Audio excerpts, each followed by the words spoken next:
Baiklah semuanya, jadi di sini saya akan menjelaskan materi tentang distribusi pendapatan dari buku Faizal Rifai. Jadi, pembahasan mengenai pengertian distribusi pendapatan tidak akan lepas dari pembahasan mengenai konsep moral ekonomi yang dianut. Konsep moral ekonomi tersebut yang berkaitan dengan kebendaan atau materi, kepemilikan dan kekayaan atau property and wealth konsep harus dipahami untuk menjaga persamaan atau mengikis kesenjangan antara kaya dan miskin.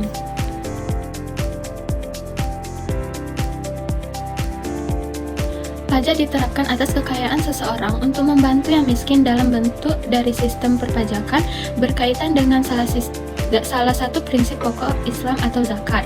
Dengan demikian, tidak ada ruang bagi muslim untuk melakukan tindakan kekerasan dalam upaya melancarkan proses distribusi pendapatan. Untuk hal itu, hal yang pertama yang perlu dibahas oleh konsep-konsep moral yang melatar belakangi pembahasan aspek-aspek ekonomi dari penentuan sumber maupun distribusi pendapatan.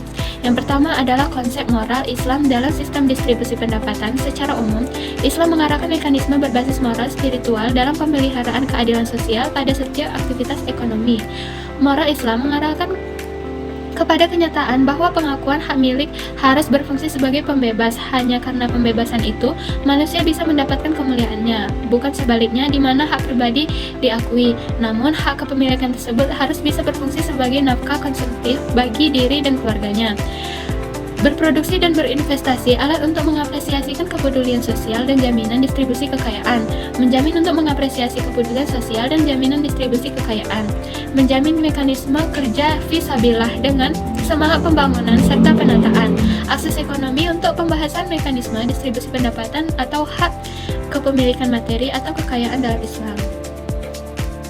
Nah, yang kedua ada distribusi pendapatan. Standar atau indikator kebutuhan dan batasan yang mendasari sistem distribusi pendapatan Islam adalah maqasid syariah atau kebutuhan dan batasan dalam mengakomodir atau kebutuhan paling dasar bagi setiap muslim, yaitu aspek agama, diri atau personal, akal keturunan, efisiensi, quality dan ketidakseimbangan pendapatan atau hubungan yang berkesinambungan.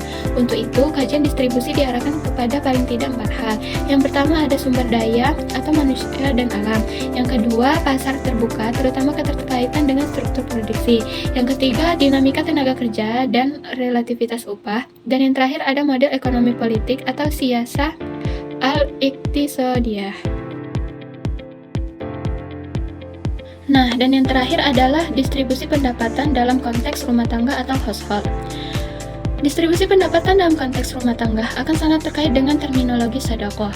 Pengertian sedekah di sini bukan berarti sedekah dalam konteks terminologi Al-Quran, dapat dipahami dalam dua, yaitu yang pertama sedekah wajibah atau artinya bentuk-bentuk pengeluaran rumah tangga yang berkaitan dengan instrumen distribusi pendapatan berbasis kewajiban. Yang kedua ada sedekah nafilah atau sunnah, artinya bentuk-bentuk pengeluaran rumah tangga berkaitan dengan instrumen distribusi pendapatan berbasis amal karitatif seperti sedekah. Kemudian distribusi pendapatan dalam konteks rumah tangga juga dalam perbuatan dosa yang menjadi penekanan dalam konsep distribusi atau pendapatan adalah adanya hak Allah dan Rasulnya serta orang atau muslim lain dari setiap pendapatan seorang muslim. Selain itu, distribusi pendapatan dapat pula dilakukan dengan melakukan transaksi peminjaman atau utang piutang, sewa menyewa, upah, jual beli, joint venture, dan profit loss sharing. Dan ada juga distribusi pendapatan dalam konteks negara. Prinsip-prinsip ekonomi dibangun di atas nilai moral Islam, menerangkan kepentingan distribusi pendapatan secara adil. Yang pertama, pengelolaan sumber daya. Yang kedua, kompetisi pasar dan redistribusi sistem.